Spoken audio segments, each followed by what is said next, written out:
حضرت عثمان غنی رضی اللہ تعالیٰ عنہ قرآن کریم کی تلاوت کرتے اور آپ فرماتے اگر تمہارا دل پاک ہو نا تو کلام مجید کی تلاوت سے کبھی تمہارا دل بھر نہیں سکتا۔ اور آپ نے ان کے بارے میں سنا پڑا ہوگا کہ جب آپ کی شہادت ہوئی تو آپ اس وقت بھی قرآن پڑھ رہے تھے، اور اس وقت بھی جس آیت پہ آپ کا خون پاک گرا فَسَيَكْفِيكَهُمُ اللَّهُ، یہ والی آیت آپ تلاوت فرما رہے تھے۔ تو احباب گرامی، حضرت جناب سیدنا عثمان غنی رضی اللہ تعالی عنہ، آپ کو اللہ تعالیٰ نے یہ شان عطا فرمائی تھی کہ انہوں نے جب خدمت کی، کنواں خرید کے دیا، مسجد نبوی کی توسیع کے لیے مکان خرید کے دیے، میرے نبی پاک اس وقت اتنا خوش ہوئے کہ پاک رسول کی زبان سے ایک جملہ نکلا، ما در عثمان ما عمل بعد اليوم، آج کے بعد عثمان جو بھی کرے اس کو کسی چیز کا کوئی نقصان نہیں ہو سکتا۔ مثلا خدا نخواستہ کوئی ایسا کام جس سے گناہ ہوتا ہے، جس سے سزا ملتی ہے، جس سے اللہ تعالیٰ کہتا ہے یہ تو نے کیوں کیا، حالانکہ ایسے نہیں تھے۔ حضرت عثمان غنی کو اللہ نے محفوظ رکھا تھا ان تمام کاموں سے، اس کے باوجود میرے نبی پاک نے فرمایا کہ آج کے بعد عثمان کوئی ایسا کام کر بھی لے جو نہیں کرنا تھا تو اس کو اللہ تعالیٰ اس کا نقصان نہیں دے گا، یعنی اللہ تعالیٰ اس سے پھر بھی راضی رہے گا۔ اور آپ نے اسی لیے فرمایا تھا کہ میری 2 بیٹیاں اس کے نکاح میں گئی، اگر میں 10 بیٹیاں بھی ہوتی تو میں عثمان کے نکاح میں دیتا۔ کیوں؟ یہ کیوں سن لیں، کیوں؟ کیونکہ میں عثمان سے راضی ہوں۔ بھئی جس سے رسول راضی ہے اس سے اگر کوئی نہ بھی راضی رہے تو حضرت عثمان غنی کو کوئی فرق نہیں پڑتا۔ جن سے کون راضی ہے؟ بھئی جب رسول راضی ہیں تو اللہ بھی راضی ہے، جب اللہ راضی ہے تو پھر کوئی اور رضی اللہ عنہم ورضوا عنہ۔ اس لیے احباب گرامی یہی حضرت عثمان غنی رضی اللہ تعالیٰ عنہ ہیں کہ جن کے ہاتھ کو اللہ نے فرمایا تھا، میرے نبی کریم علیہ السلام نے اپنے ہی ہاتھ کے بارے میں کہا تھا اوپر رکھ کے، یہ میرا ہاتھ ہے، ایسے ابا اس پہ تم اپنے ہاتھ رکھو، اور اوپر جناب عثمان غنی کا ہاتھ رکھ کے کہا تھا یہ عثمان کا ہاتھ ہے۔ یہ کس کا ہاتھ ہے؟ بھئی اپنے ہاتھ کو فرمایا یہ عثمان کا ہاتھ ہے، ہاتھ میرے مصطفیٰ کا، کہا یہ کس کا ہاتھ ہے؟ اور حضرت عثمان غنی کا ہاتھ مصطفیٰ کا ہاتھ، مصطفیٰ کا ہاتھ خدا کا ہاتھ۔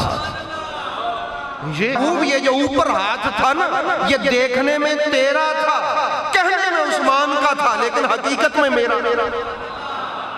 یہ شان ہے تو عثمان غنی رضی اللہ تعالیٰ عنہ کی۔ اس لیے احباب گرامی جب آپ غزوہ بدر میں گئے نبی پاک صلی اللہ علیہ وسلم تو نبی پاک کی بیٹی یعنی ان کی بیوی ہے عثمان غنی کی، وہ بیمار تھی۔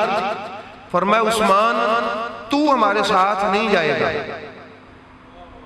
اور جب آپ جنگ بدر میں گئے تو وہاں جا کے کہا کہ اللہم ان عثمان فی حاجاتک و فی حاجات رسولک، عثمان تیری ڈیوٹی تو کر رہا ہے اور عثمان تیرے رسول کی ضرورت پوری کر رہا ہے۔ رسول پاک کی بیٹی کی خدمت میں تھے حضرت عثمان غنی، اگرچہ ان کی بیوی تھی لیکن بیٹی کس کی تھی؟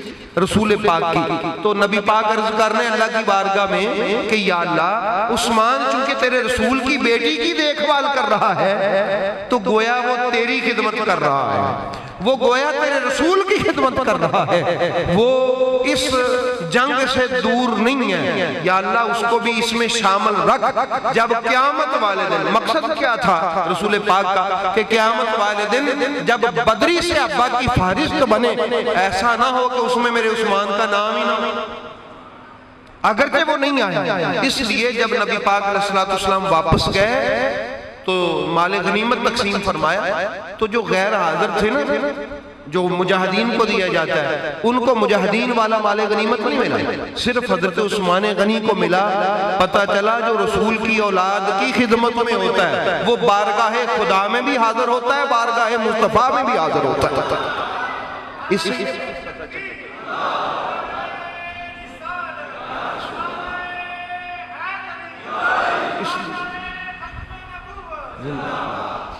بھئی سمجھ آگئی معاملے کی؟ تو اللہ پاک اپنے محبوب کریم علیہ السلام کے طفیل ہمیں ان ہستیوں سے اسی طرح منسوب رکھے۔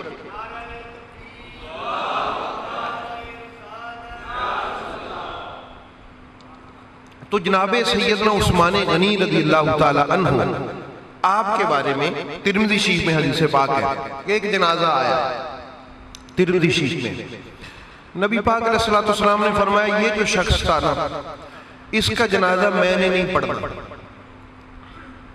یا رسول اللہ آپ نے کیوں نہیں پڑھنا؟ فرمایا یہ میرے عثمان کے ساتھ بغض رکھتا تھا، میرے عثمان کے ساتھ اس کا مسئلہ تھا، اس کا میں نے جنازہ نہیں پڑھنا۔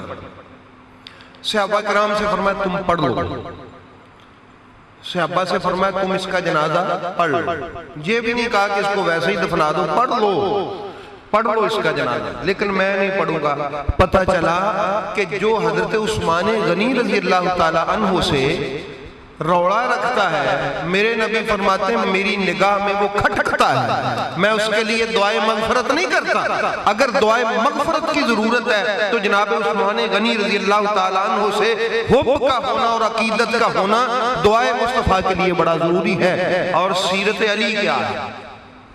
سیرت علی کیا ہے؟ سیرت علی علیہ السلام کیا ہے؟ جب حضرت عثمان غنی رضی اللہ تعالیٰ عنہ کا گھیراؤ کیا گیا ان کو قتل کرنے کے لیے، تو حضرت علی علیہ السلام نے دیکھا کہ اب یہ ان کو قتل کرنے کے درپے ہیں، آپ نے اپنے بیٹوں کو حضرت عثمان کے دروازے پہ کھڑا کیا اور رہتی دنیا تک اعلان فرمایا علی کو ماننے والوں، علی پاک سے محبت کرنے والوں، علی کا عمل دیکھو، علی کی سیرت دیکھو، علی کا کردار دیکھو کہ علی نے اپنے بچوں کو عثمان غنی کے دفاع میں کھڑا کر دیا۔ علی خود بھی جناب عثمان غنی کے دفاع میں ہے، علی پاک کی اولاد بھی عثمان غنی کے دفاع میں ہے۔ بتایا کہ اگر کوئی ان تک پہنچنا چاہتا ہے دروازے سے گزر کے پہلے علی کے بچوں کو قتل کرے، پھر وہ خلیفہ رسول جناب عثمان غنی تک پہنچے۔ تو اگر علی پاک حضرت عثمان غنی کا دفاع کرتے ہیں، دفاع بھی زبانی نہیں، کیسے؟ زبانی دفاع نہیں، عمل سے دفاع کیا کہ میرے بچے عثمان پہ قربان۔ مولا علی علیہ السلام کی سیرت یہ ہے میری اولاد عثمان غنی پر قربان، کیونکہ وہ خلیفہ مصطفیٰ ہے، اس لیے انہوں نے اپنے بچوں کو کھڑا کر دیا۔ لیکن وہ آئے باہر دیوار پھلانگ کے، اور اگر وہ سامنے سے آتے تو یقیناً علی کے شیروں کا ان کو سامنا کرنا پڑتا، یقیناً کرنا پڑتا۔ اور جب حضرت عثمان غنی کی شہادت ہوئی تو کبھی نہیں آپ نے اپنے بچوں کے سینے پہ زور سے کبھی یہ ہاتھ ہتھیلی ماری تھی، کبھی نہیں حضرت امام حسن کو کبھی جھڑکا تھا، لیکن اس وقت دیکھا فرمایا تم کہاں تھے؟ کہا کہ بابا جان ہمیں پتہ ہی نہیں، ہم تو ادھر دروازے پہ باہر کھڑے تھے، وہ آئے پیچھے سے۔ پتہ چلا سیرت علی علیہ السلام یہ ہے کہ حضرت عثمان غنی رضی اللہ تعالیٰ عنہ کا یہ حیا علی پاک کی اولاد میں اور علی پاک کے ماننے والوں میں کہ ہم حضرت عثمان غنی رضی اللہ تعالیٰ عنہ کا دفاع کس حد تک کریں گے، اپنی جان کے دینے تک ان کا دفاع کریں گے۔ یہ سیرت علی ہے، یہ کیا ہے؟